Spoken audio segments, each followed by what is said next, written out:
Jovanni, Shiloh, and Manisha. Welcome, everyone, to Fortress on the Hill, a podcast about U.S. foreign policy, anti-imperialism, skepticism, and the American World War. I'm Jovanni. Thank you for being with us today. Most Americans will remember the war happening in Eastern Europe starting on February 24, 2022, when Russian President Vladimir Putin announced the special military operations and the intervention in Ukraine. Back then, there was an uproar in Western society, and Western media went into hysteria. Huge condemnations from NATO countries and their close allies. It was described as a grievous of crimes, the worst. This was naked Russian aggression not seen in Europe since the Second World War. Forgetting that 2 decades earlier, NATO set the former Yugoslavia on fire, causing the dismemberment of the country, and that they themselves have been waging war and bombing multiple Muslim-majority countries for the last 2 decades. There was a new Hitler in Europe, and his name was Vladimir Putin, was the Western outcry. All of a sudden, everything Russian was canceled in the West. Russophobia was at its highest. Now, if you remember the war starting 2 years ago, that's because the U.S. and Western media, let's call it the NATO media, has been sure to keep you thinking this war started 2 years ago out of a vacuum with no context. The way the media constructed the narrative is that Ukraine was minding its own business in peace when Putin all of a sudden decided to invade just for funsies. Most Americans would be unaware that Kyiv had already been at war for the last 9 years against its Russian-speaking population in the eastern region called the Donbass and against other Ukrainian inhabitants in the area. The catalyst for this war was the CIA-NATO 2014 engineered coup in Kyiv, which used the Euromaidan protests as a cover to facilitate the seizure of power by ultra-right-wing and neo-Nazi elements and militias such as the Right Sector and other band-right factions of the Ukrainian government. Here to tell us more, I'm honored to introduce our guest. All the way from Moscow is Olesya Orlenko. Olesya is a Russian historian, researcher, and reporter. She studied at the Institute of Russian and Archive in Russia, History Archive Russia, and at the National Charter School in France. Her interests include World War II, Nazi genocide and extermination policy, history of the far-right movement, and theories in France. Since 2014, Olesya has been closely following events in the Donbass province and has traveled to the war zone several times to gather facts of crimes committed by the Ukrainian army against the inhabitants of Donetsk and Lugansk regions. She became a journalist in 2016 and has been reporting on such facts since. Olesya is an author, documentarian, and founder of the Russian Society of Friends of l'Humanité, a French left-wing newspaper. Welcome to the show, Olesya. Hello, thank you. Thank you for inviting me. Olesya, please tell us a little bit about yourself, where you're from, and what brought you to your interest. Firstly, as you have already mentioned, I was working as historian, and I think I'm telling this story all the time when I'm speaking about the Donbass. The events that happens now, for me, they are directly related with my interest, with my occupation as historian. I was working in different historical research projects, and one of them, which was very interesting, lasted many years. I was collecting the memories. I was recording the eyewitnesses of Nazi genocide in Soviet Russia, Soviet Belarus, Soviet Latvia, people who are still living there. It was the special area of Nazi extermination policy where and many villages were entirely destroyed and the population killed or sent to the concentration camps. And as it was 2009, 2010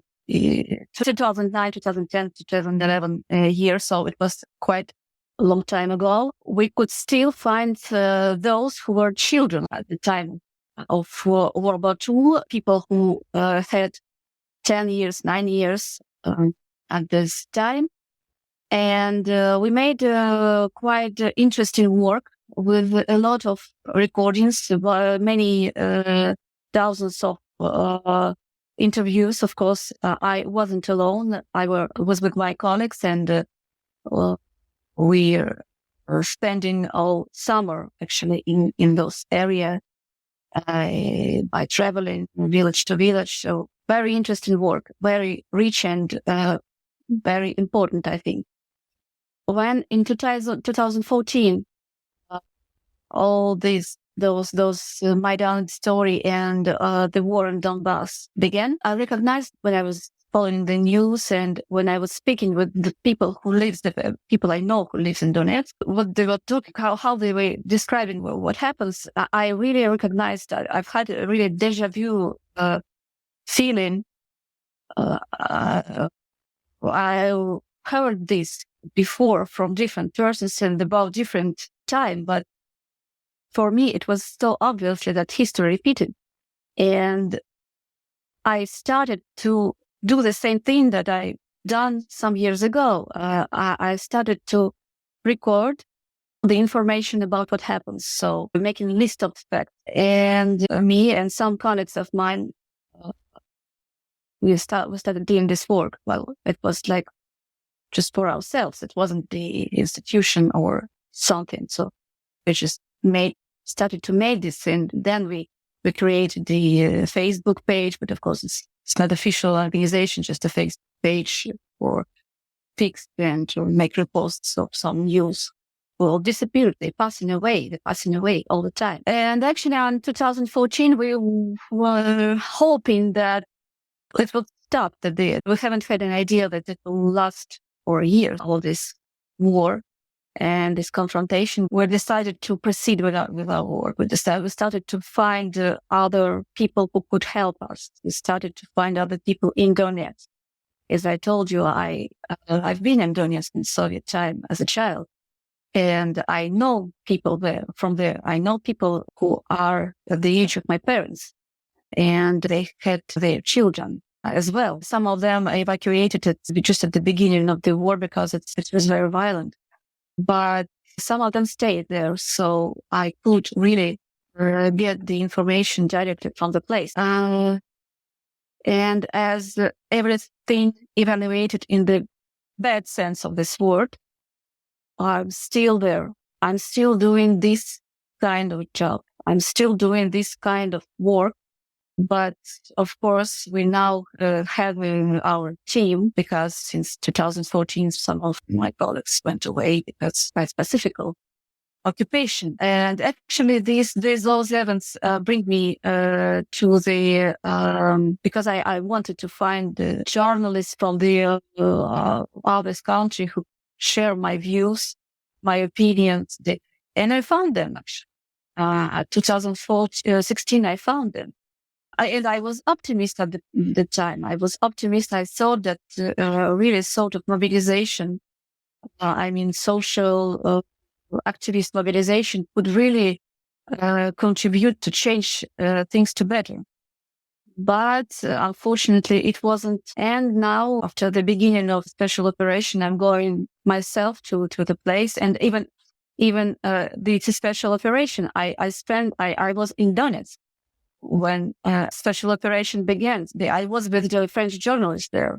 Of course, I didn't know that everything going to happen, but I've seen how it was. I came there in Donetsk to follow the mobilization, because if you remember, in the beginning of February, there was a big mobilization and at the same evacuation of civilians, because all this tension in the border on the front line, it was violated the front line and the agreement of stop fire. I don't know how to say it, but it was violated many times. So I think it was in the air that something will happen. And because of that, the ceasefires. It was violated and it was in the air that something will happen. But of course, we didn't expect to be in the middle of all those events. And since then, I came several times in Donetsk. But what I insist in my work is always to record the civilians. I'm not covering the war events, and I'm not covering the military issues. What I'm doing is I'm always coming to people who are always victims, actually, all the time. And from both sides, victims are civilians. And I'm talking with them. And that's what I'm doing. I'm standing always at the same position as I was in 2014. So from this point of view, my views didn't change. So I'm always thinking what I thought 10 years, and it's horrible. It sounds horrible. And that's what I continue to do, even when everything will stop, because because the crimes against civilians is always very vulnerable topic, and one of the most important for society. All the time, no matter how much time spent passed from there. And the truth is that even now, the events of Second World War are still harmful for some people, for historical memory, for social memory. And I can say the same thing from no matter which country. So you said you chronicle and the what the civilians has been experiencing, and you write about that, and you discuss, and you talked about the civilians, and you got there in 2014, and you've been to Donetsk and Lugansk area since the special military operation. Can you describe what the civilians were telling you back then and what they're telling you now? If anything has changed, if it's the same, if it's gotten better? Well, it's actually, yes, they have changed their views, of course. But I mean, I'll explain you why I'm saying this. I think that everybody now in media, and it's very present, is this rhetoric that Eastern Ukraine is pro-Russian. It's more Russian speakers, and the area with a special history connected very much with Russia since centuries, and the Western Ukrainian and contrary is like, more, the language is more similar with Polish language, and the territory were in Poland during many years. I can tell you that Donetsk, well, in my opinion, as I remember this in Soviet time, and as I know it now, perhaps I'm wrong, but I'm telling you my view of this region.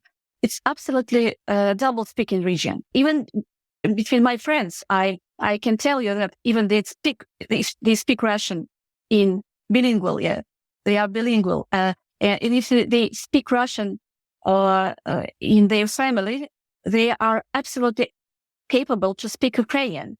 I can tell you more. I can tell you that some of my friends and my comrades came in Donetsk or in region, in these families came there, living there since 19th century. They were learning at Ukrainian schools, but they speak perfectly Russian without any accent, So a lot of people there are bilingual.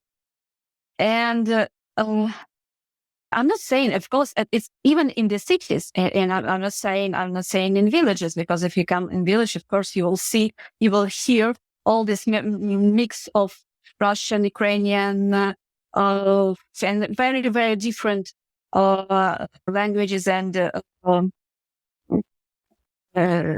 special vocabulary, which you cannot find anywhere else. So it's very, very interesting from this point of view, from sociological and ethnological point of view.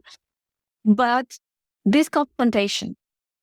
So I cannot tell you that in 2014, and people, and I'm asking them why they, for example, were in anti-Maidan in 2014 in Donetsk. They won't tell you that we don't want to be in Ukraine, or we don't want to speak Ukrainian. No, they are speaking Ukrainian. The problem is the issue is always political choice.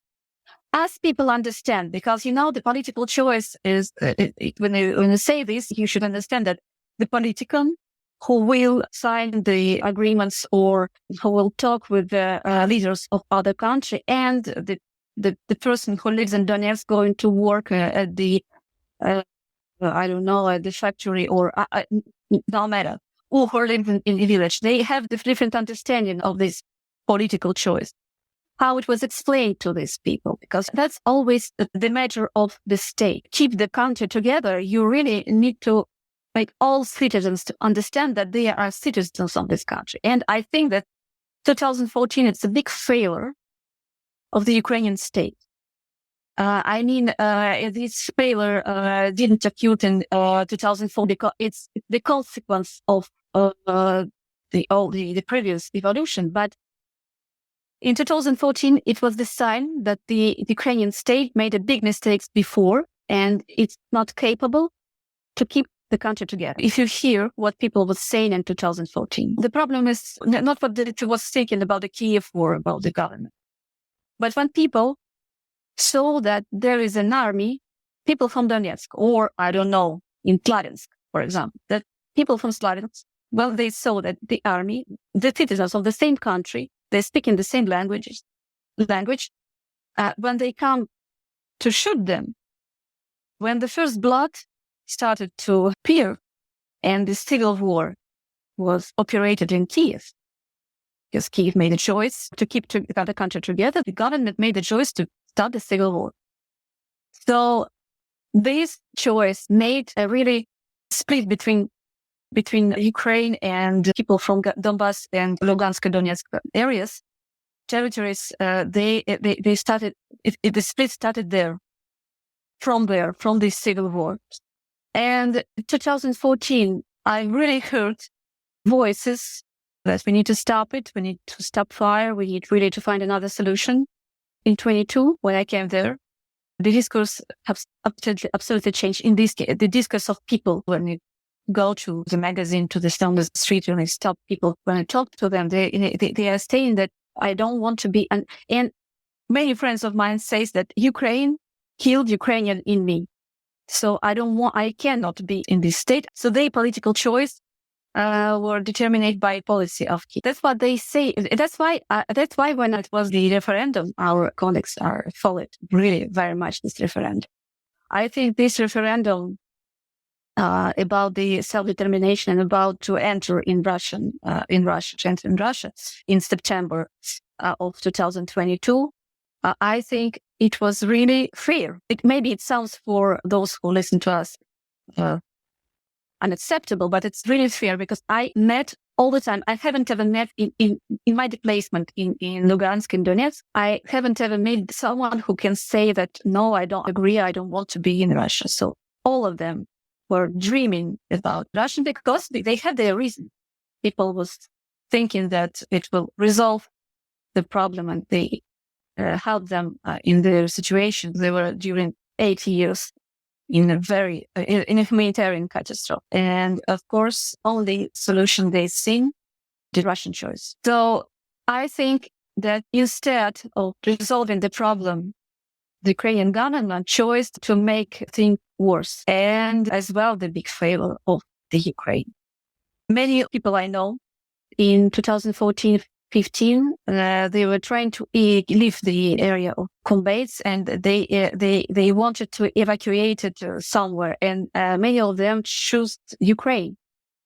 They moved to Ukraine, to the central or east Ukraine to avoid the danger. And they came back because they were accepted with they didn't feel themselves as in their country. They felt better in Crimea or in Rostov region or in Russia.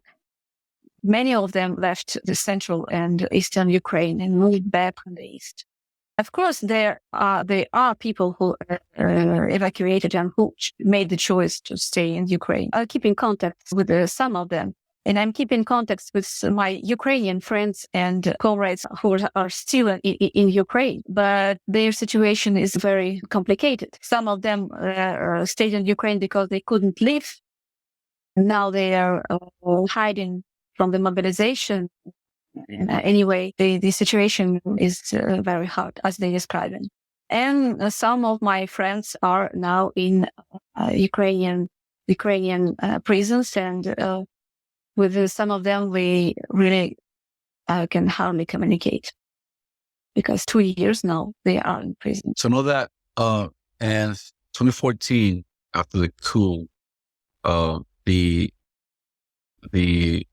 anti-Russian sentiments, right, really intensified in Western Ukraine. You start seeing attacks against the Russian identity in Ukraine. You start seeing people, politicians, political parties being canceled or prohibited because they were thought to be close to Russia. The Russian Orthodox Church was shut down. They were banned on books on Russian language.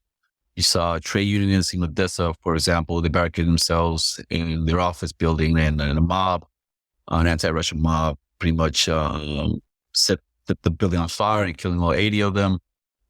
Crimea rapidly conducted a referendum with the majority voting to secede from Ukraine and join Russia. Russia conceded and annexed the peninsula. The people of Donbass did the same. However, Russia did not annex them. What do you think that happened? Those anti-Russian sentiments in Western Ukraine, I've faced them even when I was a child. It's not something that appeared 10 years ago. I was born in 1981, and my family was half Ukrainian. And you can see my name and my family name are Ukrainians. And my grandfather was from the Western Ukraine. And so I can tell you that he was born in Poland, because it was at the moment when he was born, it was Polish territory. And I can tell you that in this part of my family, the nationalism was very strong. And in Soviet time, especially in Moscow, and he was military.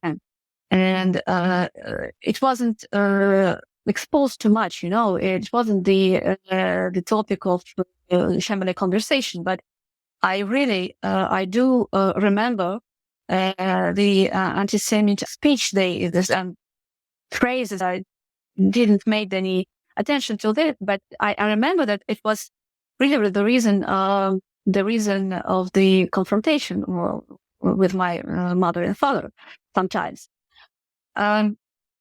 Although they were young as well. So what I'm saying, that people like the extremists, the nationalists, the radicals, they are existing in all country and all the time. How influenced they become in the country. So it's like a criminal. They can say that in everywhere where there is a human society, there are deviations, and there will be criminals, or I don't know, fake people. But if the question is, if you allow them to make decisions, if you allow them to influence the others, I'm not thinking that West Ukraine is completely anti-Russian. They're only racist who lives there, and no, it's not. I was in Lviv. I was in Western Ukraine, and I've seen both. I've seen the racist, but at the same time, I've seen very intelligent, smart people. And I don't know how they're living now, because they are afraid to contact someone in Russia. It was since the beginning of the war, since 2014. They stopped contact with me. The problem is the minority, this radical minority. They are now access there to education, they can influence the society. They have all freedom to express their ideas. The opportunities to express the opposite opinion are very, very, very wide. It's not natural conflict. There were a lot of opportunities to avoid this conflict, to resolve it then. And even when the special operation began, there was still time while people from the society, the international community could really introduce and influence for to stop the violence. But I'm observing since 2014, even earlier, but let's take for 2014, when the one opportunity after another is lost. When one red line crossed, another one extended and then crossed again. So now the reality, I remember that 2 years ago, I was reading the articles and the politicals it was saying from France, from US, was saying that no, this is a red line, we couldn't cross it. But now, look, 2 years have passed and we've seen that all red lines of 2 years ago, now they are passed away. And what else? What we're doing? We're doing again. So, is there any real red line which we cannot cross? If we're talking about the Crimea, it was very interesting, particular region, but it was very, from strategical point of view, very, very important for Russia. I think that this conflict, when I'm talking about the Ukraine, but of course, the relations in the post-Soviet states depended as well from Russia. And for Russia, it is the failure as well, since the collapse of the Soviet Union. One failure after another for Russia. Everything started from the war. It's just, if you see Sochi, and it's just very, very near to Sochi. You take 2 hours maximum to go there by train.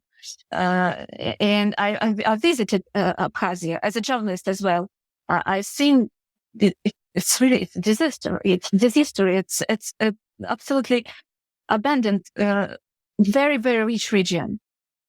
But I've seen those the entire city, the ghost city. The entire city. You could see the buildings, but you can also see the traces of the war ended 30 years ago.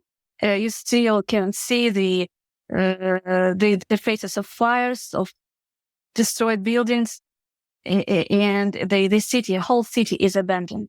It's hallucinating. It's amazing. I mean, in the bad sense of this word.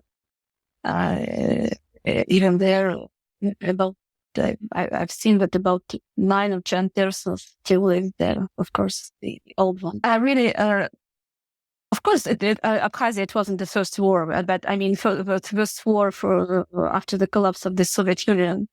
And then you can see 2 wars in Chechnya. It was really a civil war caused by the policy of Russia, but as well because of the political failure of Russia, political failure of government. Actually, that's why I don't know if it is if I'm discovering something for your audience, but one of the reasons of popularity of Putin, because he came and he was the only person who could stop this conflict in Chechnya. And it was his first political success, and it was really it brought him really a lot of electoral voices and a lot of popularity in Russia. Because before we were thinking that this war is unstoppable; it's impossible to stop. As they are telling now about the war in Ukraine. I was in Chechnya, just a small visit of 3 days. I've seen Grozny. I remember because I was learning at the school and then university. I remember after the bombing, it was like the city was almost completely razed, Grozny. But now if you go there, you cannot find any traces of the war. It's absolutely new, but you come there, you won't say how it looked like. You mentioned about Chechnya and people thinking that Chechnya was going to be an indefinite war that will never end. Is that the sentiment in Russia right now with the Ukrainian war, that it would never end? Well, not in Russia. I think that in Russia, the perception of what happens, of special operations, the perception of what happens in Donetsk, it's absolutely different. It's quite different. In Donetsk and in Moscow. When you are in Moscow, you really, you will see the city of peaceful city, people living There are a lot of distractions, going to restaurants, celebrating, etc., etc. Of course, in Donetsk, it's different.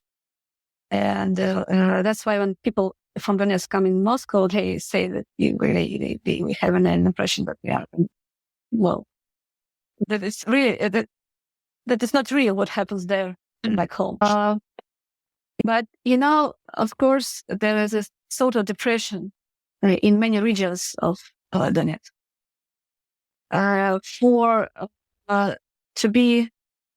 To look at the future, people need the stability. And when, for example, Donetsk, the bombing of Donetsk never stopped since 2014. Never stopped. Every day. I mean, of course, the damage was different, but every day they were bombing Donetsk. Not a single day stopped. And that's why, for example, in the city, they new buildings. They don't construct new buildings, new apartments, or because they could be destroyed. Nobody wants to start the construction there. But, for example, in Mariupol, I was in Mariupol when it was just when the Ukrainians went away. I was even there when still Azovstal were fighting. It was just the moment where it was coming to the end, but I've seen the city, I've seen this road, I've seen everything that could be in the cities in the state. And when I came my last time and I came there, it has changed. Even if there are a lot of buildings destroyed and you can still see the traces of destruction, but it still see the changes. And I can tell you that it influenced the population. I don't know. I mean, I'm not saying that people forgot everything and now they are happy there. And of course, this period was it's a real catastrophe. When people see the changes for better, it's really interesting. But in Donetsk, for example, they don't see these changes. I mean, they see a lot of changes, political changes, I mean. And of course, their situation changed in the matter of that now they can earn money, they can work and get their salary, they can get the payment for treatment, for the pension, or the infrastructure started to work. So it's the reality. But still, for them, of course, the changement will be when the violence and the combats stop. And that is what they're waiting for. And can tell you that a lot of them are really tired of this situation because 10 years, imagine 10 years and this situation. Well, hopefully ends soon. Recently here in the United States, like I mentioned earlier, the years prior to 2022 didn't exist, right? Everything happened in a vacuum. Since 2022, Washington has poured billions, hundreds of billions of dollars into this war. The European Union, Germany, etc., right? To keep it going. Recently, there was there's a bill going on right now that Democrats here wants to push political division here in the United States with the Republicans wanting to defund the war in Ukraine. And they rather fund more the war in Israel. They rather fund conflict with China and Taiwan. They rather fund those, but they want to defund the war in Ukraine, whereas the Democrat wants to continue funding it. So there's this fight in Congress right now. But it's still, the media is still presenting this conflict as a Ukrainian-Russian war. The West has nothing to do with it. We give life to it because of the funding and the billions of weapons, dollars of weapons that goes into this war. Do Russians see it the same way? They see it as just a Ukrainian-Russian war? Oh, no, of course not. Of course not. In Russia, this conflict is viewed as a war of Western countries.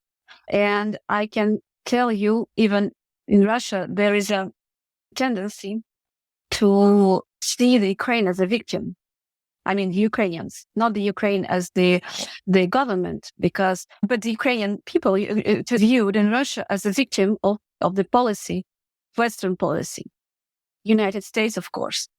And of course, this view is presented the idea to simplify things. Of course, you cannot design one as a bad person, bad actor, and another as a good actor. Of course, all those conflicts, and I mean, not only Russian and Ukrainian, but I mean, a lot of wars that exist now in the modern world issue because the diplomatic and political solution of problem could not be found. And it cannot be found because of the incompetence of political establishment. I think that, of course, the Western countries it's not far from call them the direct actors of the conflict, because it's not only the matter of money, financial support of this military escalation and combats, but the arms that they deliver to the Ukraine, the arms that can attack Russia with these arms. So it's but Russia, of course, may as well prevent as well this red line extended from the Russian part as well. But I think we are very close to the direct implementation in this conflict of Western countries. And anyway, now even I see some of voices from one of our European countries saying that Ukraine will lose the war, Putin can win, etc., etc. But all this, they are saying this not to stop with the conflict, but to prepare for a bigger one. And we can see in Germany, in France, the rhetoric is political. Now I'm starting to hear it, that you really should prepare to the attack from the Russia. And we should restore for example, in France, it's very big problem. The police and the army, the status of military men and the army is not very high in French society. And now Macron says that we need to restore for teenagers, we need to restore the prestige of our army. So they have started to talk about that. And at the same time, they are saying that Russia is going to invade Europe. As a historian, I can recognize absolutely not the cliches, even the phrases, the whole phrases. They were used even in 16th century when Russia firstly appeared in European field, in European view, and the old cliche, they're coming from that at that time. So why I'm saying this, I want to tell you, to stop this conflict, you really should have an intention to stop with the escalation. But for that, all actors and Europeans and the USA government, they should absolutely change the vector, of the policy. Like when I was planning, I was talking about my French friend, and he asked me, well, how can what you're proposing now, February of 2024, to stop or to resolve the problem? And I was saying that it was really very hard. It was hard 2 years ago, but 2 years ago it was still possible. But now, it's harder than 2 years ago, but still, I think still possible. But for that, you really should accept part of responsibility for what happened. So USA and France, for example, should stop denying that they are in conflict. Firstly, then they should accept and recognize that they are contributed a lot for the stabilization of the situation in post-Soviet Union and Ukraine, etc. The same for USA, of course. So they should really stop and really go from there, and really the data should go from this area completely, and other actors to introduce an independent, to introduce and to control the situation, like, for example, Cuba or Venezuela. But do France or United States, will they ever accept that Cuba will contribute to resolve this conflict? No, of course not, because for that, the United States should really change their position towards Cuba. But if the United States, for example, change their position towards Cuba, perhaps it will move. And the problem is that it's not only the conflict in Ukraine what matters, but now this conflict in Israel and Gaza. It's different conflict, but it comes in the same situation of destabilization and of denial. It is the failure of international law. The international justice is the only way to resolve no matter which conflict. The international justice doesn't work in one case, it means that it doesn't work. I mean, not a mistake, but the international justice has no right to be selective, not once, because to be selective once, it means to be selective every time. So it should be the same for everybody, no matter the political ideology, it should be the same for North Korea, for Cuba, for United States, for Russia, for Ukraine, and for France. I think the only way. Absolutely. Well, I think this is a good place for us to wrap it up. Olesya, thank you so much for coming on the show and sharing your time, thoughts and experiences on this. Any last comment before we part? No, thanks a lot. Thank you for your patience. What do you recommend to our audience to learn more about the situation, and what resources do you recommend? I think that it's very important to get the information from different resources, from different points of view. When you have a conflict, and when you have people and media who cover this conflict, there is always a tendency to take it part. And of course, there are a lot of medias or bloggers or journalists who are taking part, or Russian part, Donetsk part. And I can tell you that I'm taking part as well. I am always on the side of civilian population. And I was there, I was standing there, and I'm always looking from the point of view of simple person, not a military one. It's always a victim. But what I can really advise to your audience is not to be afraid of a media qualified as pro-Russian one. So even if you think that this is Kremlin propaganda, take your time to read what they are reading. Take your time to analyze and compare the information from other sources. And I mean, not with the aim to say, I will find something to look the arguments against what you say. No, try to understand why people writing this. Don't be like in France, for example, they forbade the Russian channels, information channel. And France, the country of the freedom of speech, and you can see that they are abiding the presence of Russian channels. I'm not trying to defend, for example, Russia Today now. But I can tell you, for example, in the French example, that it was the Yellow Jackets, yeah? Its movement, the protest movements in France. The Russia Today was the only media who didn't call those people terrorists, bandits, lazy, or walkies. That's why they were very followed by French people. I think you really should not be afraid of cliché, and to make your own opinion, to listen to the information and not influenced by the qualification they given to the source of this. Just try to think yourself. Yeah. Absolutely. With that, yes, thank you again for joining us, and let's hope together that this conflict comes to an end soon. Take care. Money is tight these days for everyone. Penny pinching to make it through the month often doesn't give people the funds to contribute to a creator they support. So we consider it the highest honor that folks help us fund the podcast in any dollar amount they're able. Patreons is the main place to do that. In addition, any support we receive makes sure we can continue to provide our main episodes free for everyone. And for supporters who can donate $10 a month or more, they will be listed right here as an honorary producer, like these fine folks.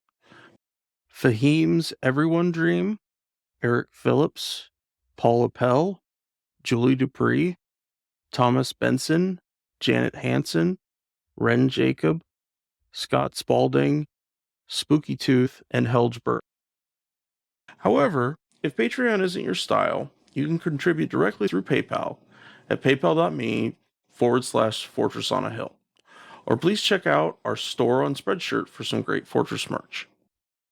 We're on Twitter and Facebook.com/Fortress on a Hill. You can find our full collection of episodes At www.fortressonahill.com. Skepticism is one's best armor. Never forget it. We'll see you next time.